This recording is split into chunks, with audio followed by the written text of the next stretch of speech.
होली ये त्योहार सिर्फ रंगों और खुशियों का नहीं, बल्कि कई बार इसमें छिपे होते हैं गहरे राज, दर्दनाक सच और ऐसे हादसे जो रूह तक हिला दें। साल 2025 की होली बिहार के एक गांव में सब रंगों में डूबे थे। लेकिन इसी दिन एक फौजी की पत्नी नीलम अचानक गायब हो गई। पहले तो सबको लगा कि शायद वह किसी के घर होली खेलने गई होगी, लेकिन जब घंटों बीत गए और कोई सुराग नहीं मिला तो पूरा गांव सुन रह गया। सीसीटीवी फुटेज में दिखा कि नीलम खुद एक कार में बैठकर गई थी, लेकिन फिर वह कभी वापस नहीं लौटी। क्या यह किसी की साजिश थी? क्या नीलम की मर्जी से हुआ या उसके साथ कुछ और ही हुआ होगा? जानने के लिए वीडियो को आखिर सेकंड तक जरूर देखिए। जो भी हमारे दोस्त चैनल पर नए हैं, चैनल को सब्सक्राइब जरूर कर लें। मार्च 2025 की होली, रंगों की मस्ती, ढोल नगाड़ों की धुन और गली गली गूंजते ठहाके। लेकिन इस होली पर बिहार के एक छोटे से गांव में ऐसा कांड हुआ जिसने पूरे राज्य को हिलाकर रख दिया। एक फौजी की पत्नी नीलम होली खेलने निकली, लेकिन वापस नहीं लौटी। कुछ घंटों बाद जब उसका सुराग मिला तो मामला इतना उलझा हुआ था कि पुलिस भी हैरान रह गई। विक्रम भारतीय सेना में एक बहादुर सैनिक था।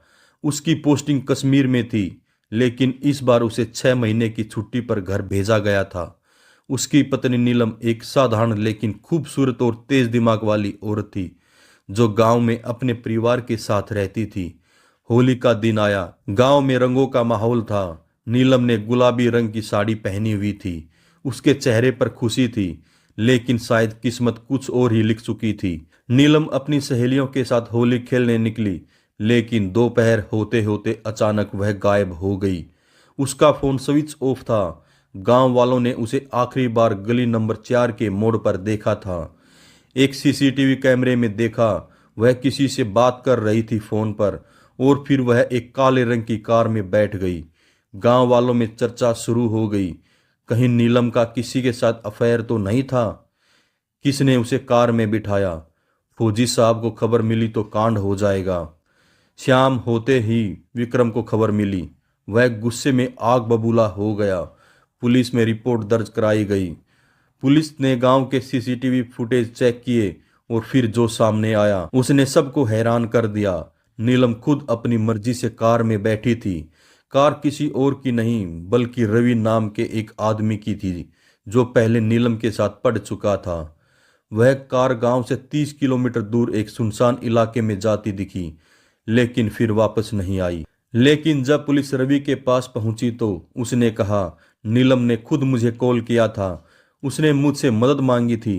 अब सवाल था, नीलम को किस बात की मदद चाहिए थी और अब वह कहाँ थी? रवि के बयान से पुलिस उलझ गई थी। मोबाइल कॉल रिकॉर्डिंग निकाले गए। नीलम ने रवि को 2 बार कॉल किया था। दूसरी कॉल 47 सेकंड की थी। इसके बाद नीलम का फोन स्विच ऑफ हो गया। पुलिस ने रवि से फिर सवाल किया, नीलम ने तुमसे क्या कहा था? रवि ने सिर झुकाकर जवाब दिया। उसने कहा कि उसे मुझसे मिलना बहुत जरूरी है। वह मेरी मदद चाहती है, लेकिन फोन पर नहीं बता सकती। फिर मैं उसे लेने उसके बताए हुए मोड़ पर पहुंचा। वह जल्दी में लग रही थी। उसने मुझसे कहा कि वह कुछ देर के लिए छुपना चाहती है। फिर उसने कहा कि वह मुझे कुछ बताना चाहती है, लेकिन इसके बाद वह कार से उतर गई और फिर रवि अचानक रुक गया। पुलिस अधिकारी की आंखें खुली की खुली रह गई। और फिर क्या हुआ? रवि ने कांपती हुई आवाज में कहा, फिर वह चली गई और मैं उसे ढूंढ नहीं पाया। जब पुलिस ने यह बात विक्रम को बताई तो उसका गुस्सा फूट पड़ा। मेरी बीवी कहीं छुपने क्यों जाएगी? मेरे पास क्यों नहीं आई? विक्रम ने खुद तहकीकात शुरू कर दी। उसने नीलम की सहेली रीना से बात की। रीना ने चौंकाने वाली बात बताई। होली से 2 दिन पहले नीलम बहुत डरी हुई थी। उसने मुझसे कहा था कि अगर कुछ गलत हो जाए तो मेरे परिवार का ध्यान रखना। विक्रम के होश उड़ गए। नीलम को किस बात का डर था? तभी पुलिस को नीलम के फोन की लोकेशन मिल गई। फोन गांव से 50 किलोमीटर दूर एक सुनसान फार्म हाउस में मिला। लेकिन असली झटका तब लगा जब फोन की स्क्रीन टूटी हुई थी और उसमें आखिरी कॉल किसी अनजान नंबर से आई थी।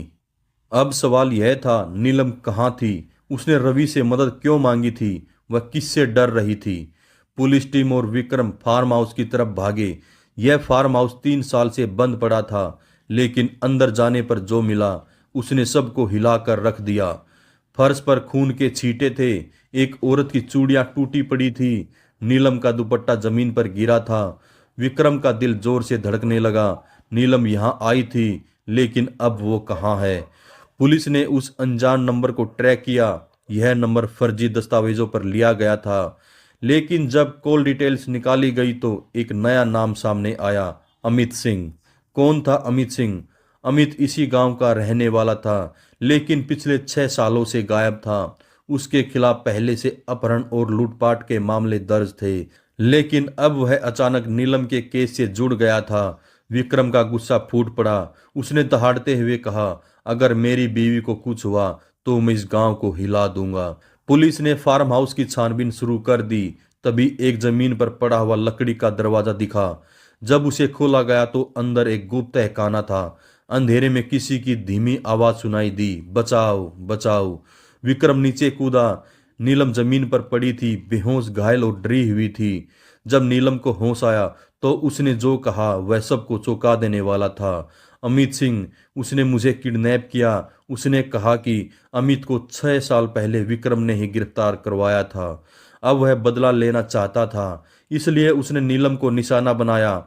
उसने नीलम को बहाने से बुलाया और किडनैप कर लिया, लेकिन नीलम किसी तरह रवि को कॉल करके मदद मांगने में सफल रही। विक्रम ने दहाड़ते हुए कहा, अगर अमित सिंह बच गया तो मैं उसे खुद मार दूंगा।